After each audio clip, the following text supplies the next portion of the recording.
तो आज मैं आपको एक अनोखी रहस्यमय कहानी सुनाऊंगा। अगर आप चैनल पर नए हैं तो अभी सब्सक्राइब कर ले, क्योंकि यह मेरा दूसरा नया चैनल है।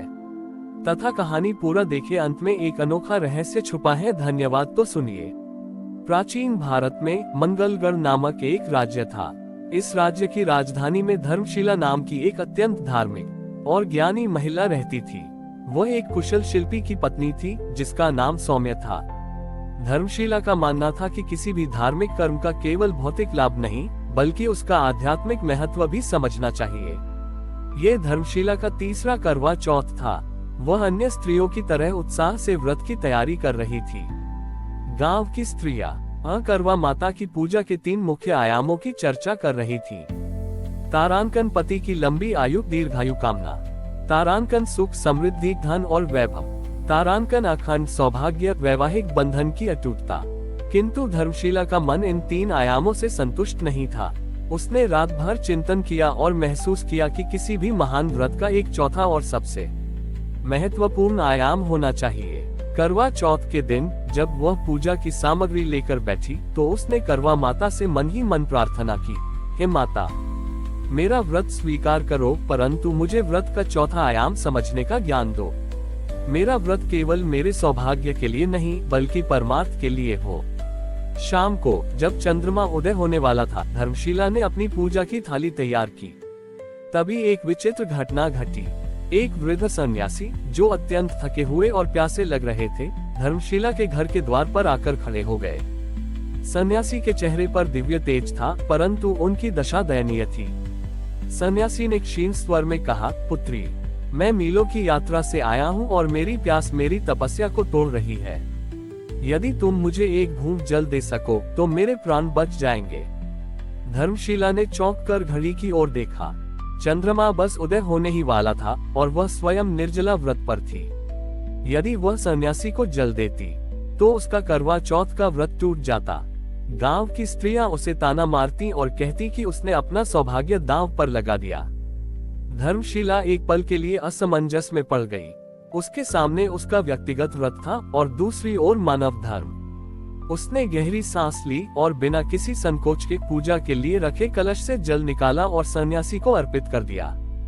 जैसे ही सन्यासी ने जल ग्रहण किया, उनके चेहरे पर एक अद्भुत शांति छा गई। धर्मशिला ने जल पीते ही अपना व्रत तोड़ दिया था। उसका शरीर भले ही प्यासा था, लेकिन उसका मन शांत था।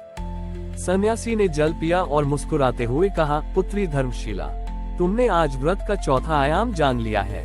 वह क्या है? भगवान, धर्मशिला ने श्रद्धा से पूछा।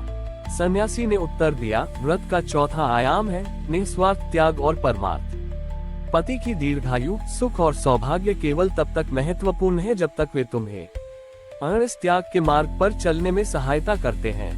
तुमने आज अपने व्यक्तिगत सौभाग्य से बड़ा मानव सेवा का सौभाग्य चुना है। तुमने अपने पति की लंबी उम्र की कामना को एक प्यासे प्राणी के जीवन से ऊपर नहीं रखा। ये कहते ही सन्यासी अपने वास्तविक रूप में प्रकट हो गए। वह स्वयं देवर्षि नारद थे, जो धर्मशिला की परीक्षा लेने आए थे। देवर्षि नारद ने धर्मशिला को आशीर्वाद दिया और कहा, धर्मशिला, तुम्हारा व्रत टूटा नहीं, बल्कि आज वह पूर्ण हुआ है। अब से तुम्हारे सौभाग्य का धागा किसी भौतिक नियम से नहीं, बल्कि करुणा और धर्म के शाश्वत नियम से बंधा रहेगा। तुम्हारे पति सौम्य का जीवन तुम्हारी सत्यनिष्ठा के कारण अमर रहेगा। अगले ही पल देवर्षि नारद अंतर्धान हो गए। धर्मशिला ने अपने पति सौम्य को चंद्रमा के दर्शन के लिए बुलाया और दोनों ने मिलकर देवर्षि के चरणों में प्रणाम किया। उस रात से मंगलगढ़ में एक नई परंपरा शुरू हुई। अब करवा चौथ के व्रत में स्त्रियां 4 आयामों की पूजा करने लगी: दीर्घायु, समृद्धि, अखंड सौभाग्य और परमार्थ सेवा का संकल्प। इस प्रकार धर्मशिला ने सिद्ध कर दिया कि धार्मिक नियमों का पालन करना तभी सार्थक है जब वे हमें मानवता और त्याग के सच्चे मार्ग पर ले जाते हैं। देवर्षि नारद के अंतर्धान होने के बाद धर्मशिला ने अपने पति सौम्य को चंद्रमा के दर्शन करवाए और अपना व्रत खोला। सौम्य, जो एक कुशल शिल्पी थे, उस रात हुई घटना से गहरे चिंतन में डूब गए थे। उन्हें लग रहा था कि उनकी पत्नी ने न केवल एक बड़ा आध्यात्मिक कदम उठाया है, बल्कि उनके स्वयं के जीवन के उद्देश्य को भी नया अर्थ दिया है। अगले दिन सौम्य अपनी शिल्पकला के कार्यशाला में गए, लेकिन उनका मन साधारण मूर्तियों और बर्तनों को गढ़ने में नहीं लगा। उन्हें बार बार देवर्षि नारद के शब्द याद आ रहे थे, निस्वार्थ त्याग और परमार्थ। सौम्य ने अपनी पत्नी से कहा, धर्मशिला, तुमने मुझे एक बड़ा सबक सिखाया है। मेरा व्रत का चौथा आयाम यही है कि मैं अपनी कला का उपयोग केवल धन कमाने के लिए नहीं, बल्कि सेवा और जन कल्याण के लिए करूं। उस दिन से सौम्य ने अपने काम करने का तरीका बदल दिया। तारांकन ज्ञान का दान उन्होंने अपनी कार्यशाला का एक हिस्सा गांव के गरीब और अनाथ बच्चों के लिए खोल दिया।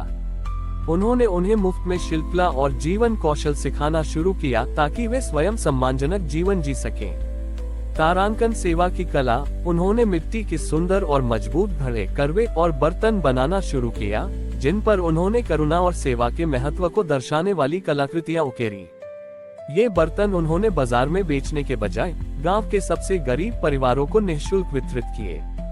तारांकन परोपकार, जब भी कोई नया रोगी या जरूरतमंद मंगलगढ़ आता, तो सौम्य अपनी कलाकृतियों से जो भी थोड़ा बहुत धन कमाते थे, उसका एक हिस्सा आदित्य पिछली कहानी का वैद्य के चिकित्सालय को दान कर देते थे ताकि वहां औषधियों की कमी न हो। समय बीतता गया और धर्मशिला के त्याग के कारण सौम्य की कला में दिव्यता आ गई। उनकी बनाई हर कलाकृति में एक अजीब शांति और सकारात्मक ऊर्जा होती थी, जिसे छूने मात्र से लोगों के मन को संतोष मिलता था। एक दिन मंगलगढ़ के राजा विक्रमसेन की आंखें सौम्य द्वारा बनाए गए एक साधारण मिट्टी के करवे पर पड़ी, जिस पर एक स्त्री को प्यासे सन्यासी को जल पिलाते हुए दर्शाया गया था। राजा उस कला और उसके पीछे छिपी कहानी से इतने प्रभावित हुए कि उन्होंने सौम्य को तुरंत राजदरबार में बुलाया। राजा ने सौम्य से पूछा, ये साधारण मिट्टी का करवा मेरे महल के स्वर्ण बर्तनों से अधिक कीमती क्यों लगता है? उद्धरण चिन्ह। सौम्य ने धर्मशिला द्वारा निभाए गए करवा चौथ के सच्चे व्रत की पूरी कहानी राजा को सुनाई। उन्होंने बताया कि यह कलाकृति केवल मिट्टी का बर्तन नहीं, बल्कि धर्मशिला के त्याग और व्रत के चौथे आयाम का प्रतीक है। राजा विक्रमसेन की आंखें नम हो गईं। उन्होंने उसी क्षण घोषणा की, धर्मशिला और सौम्य ने हमें सिखाया है कि कला का वास्तविक उद्देश्य आत्मा को सुंदर बनाना है। आज से मंगलगढ़ राज्य में करवा चौथ का त्योहार केवल सुहाग के लिए ही नहीं, बल्कि दान और सेवा के संकल्प के साथ भी मनाया जाएगा। और सौम्य की यह कलाकृति त्याग का करवा हमारे राजमहल का सर्वोच्च प्रतीक होगी। इस प्रकार धर्मशिला के एक दिन के त्याग ने न केवल उसके पति के जीवन को दिशा दी, बल्कि एक पूरे राज्य की कला और संस्कृति को मानवीय सेवा के उच्च शिखर पर पहुंचा दिया, जहां व्रत का चौथा आयाम हमेशा सर्वोपरि रहा। राजा विक्रमसेन की घोषणा के बाद मंगलगढ़ राज्य में एक अभूतपूर्व परिवर्तन आया। सौम्य की कलाकृतियां, विशेष रूप से त्याग का करवा, पूरे राज्य के लिए निस्वार्थ सेवा का प्रतीक बन गईं। हर करवा चौथ पर स्त्रियां अब अपने व्रत के पहले चंद्रमा को देखने के बाद अपने घरों से बाहर निकलकर किसी न किसी रूप में सेवा का कार्य करती थीं। इस नई परंपरा के कारण मंगलगढ़ में अगले कई वर्षों तक कोई भी व्यक्ति भूखा नहीं सोया, कोई भी रोगी औषधियों के अभाव में पीड़ा नहीं पाया और कोई भी बच्चा शिक्षा से वंचित नहीं रहा। एक समय ऐसा आया जब धर्मशिला और सौम्य वृद्ध हो चुके थे। उनके बाल सफेद हो गए थे, पर उनका मन और आत्मा उसी करुणा और सेवा के प्रकाश से उज्जवल थे। उनके अंतिम करवा चौथ के अवसर पर पूरा मंगलगढ़ उनके घर के बाहर इकट्ठा था। गांव के बच्चे, जिन्हें सौम्य ने शिल्प सिखाया था, अपनी अपनी बनाई हुई कलाकृतियां लेकर आए थे। स्त्रियां त्याग के करवे में जल लेकर आईं, जिसे वे अब सेवा का जल कहती थीं। जब धर्मशिला और सौम्य ने चांद को देखकर व्रत खोलने की तैयारी की, तो एक और आश्चर्यजनक घटना घटी। आकाश से एक तेज प्रकाश पुंज सीधे उनके घर के आंगन में उतरा। प्रकाश के बीचों बीच स्वयं करवा माता और देवर्षि नारद खड़े थे। करवा माता ने धर्मशिला और सौम्य को देखकर मुस्कुराते हुए कहा, हे धर्मशिला, तुम्हारे व्रत और तुम्हारे त्याग ने मेरे पर्व को एक नया अर्थ दिया है। सदियों से स्त्रियां केवल अपने पति की आयु मांगती थीं, पर तुमने सिद्ध किया कि पति की सच्ची आयु उसके कर्म में निहित है और पत्नी का सबसे बड़ा धर्म परमार्थ है। देवर्षि नारद ने सौम्य से कहा, सौम्य, तुम्हारी कला अब केवल मिट्टी की नहीं, बल्कि करुणा की है।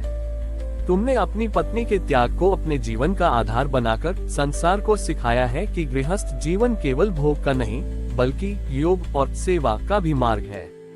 करवा माता ने आगे कहा, आज से मंगलगढ़ में पूजे जाने वाले त्याग के करवे को जो भी दंपति श्रद्धा से स्वीकार करेगा, उसका सौभाग्य कभी नष्ट नहीं होगा। मैं तुम्हें यह वरदान देती हूँ कि तुम्हारा व्रत का चौथा आयाम निस्वार्थ सेवा इस धरती पर सदैव अमर रहेगा। ये वरदान देने के बाद करवा माता और देवर्षि नारद आकाश में विलीन हो गए। उस दिन के बाद धर्मशिला और सौम्य ने अपने शरीर का त्याग किया, पर उनकी कहानी, उनका प्रेम और उनका सेवा भाव अमर हो गया। मंगलगढ़ में हर करवा चौथ पर स्त्रियां अपने घर के सबसे बुजुर्ग दंपति को त्याग का करवा भेंट करती हैं और संकल्प लेती हैं कि वे अपने सुहाग के साथ साथ मानवता की सेवा का व्रत भी निभाएंगी। इस प्रकार धर्मशिला का व्रत का चौथा आयाम एक शाश्वत संदेश बन गया कि ईश्वर की प्राप्ति और पति का सच्चा कल्याण सेवा के मार्ग से ही संभव है। हमारी और भी आध्यात्मिक एवं अनोखी कहानियां देखने के लिए हमारे चैनल पर जाएं तथा धार्मिक एवं पौराणिक अनोखी कहानियां हमारे चैनल पर है। कृपया जाके देखें तथा हमारे चैनल को सब्सक्राइब करके रखें और वीडियो लाइक जरूर करें। धन्यवाद।